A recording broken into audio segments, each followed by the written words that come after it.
आम खबर दी, कराची के मुख्तलिफ इलाकों में खवातीन को हिप्नोटाइज करके लूटमार के वाक़यात रिपोर्ट हुए हैं। लूटमार में मुलव्विस 6 रुकनी गिरोह भी पकड़ा गया है। पुलिस हुक्काम के मुताबिक गिरोह घरों में खवातीन को हिप्नोटाइज करके लूटमार करता था। 6 रुकनी बैनुल सूबाई गिरोह की सरगना साहिबा उर्फ हिना से है, जबकि मुलजिमा को 2 मुतासरा फैमिलीज़ की खवातीन ने शनाख्त कर लिया है।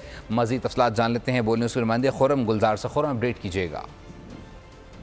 जी बिल्कुल, ये मलिर इन्वेस्टिगेशन और ऑपरेशन पुलिस ने मुश्तरका कार्रवाई की है, जिसमें 6 खवातीन हैं जिन्हें गिरफ्तार किया गया है। गिरफ्तार गिरोह की सरगना साहिबा और हिना है। गिरोह जो है वो शहर के मुख्तलिफ इलाकों में नजरबंदी हिप्नोटाइज करके खवातीन से लूट मार करता था। खवातीन मुख्तलिफ हालिया बहानों से घरों में दाखिल होती थी, जिसमें ट्यूशन और दम करने के बहाने या फिर पानी के बहाने ये घरों में दाखिल हुआ करती थी और फिर वहाँ पर मौजूद जो खवातीन है उनसे उनको हिप्नोटाइज करने के बाद लाखों रुपए मालियत की जो लूटमार की वारदातें रिपोर्ट हुई। मुकदमा दर्ज हुआ जिसमें टीम तश्कील दी गई। मुलजमान के कब्जे से जो है वो लाखों रुपए मालियत का सामान भी बरामद पुलिस ने कर लिया है। जो गिरोह है इसके खिलाफ पंजाब के मुख्तलिफ इलाकों में और सिंध के मुख्तलिफ इलाके जिसमें खैरपुर सक्खर शामिल है, इन इलाकों में भी मुकदमा जो है वो पुलिस को मिले हैं। ताहम गिरोह के जो दीगर अफराद हैं उनकी तलाश में पुलिस ने छापे मारने शुरू कर दिए हैं।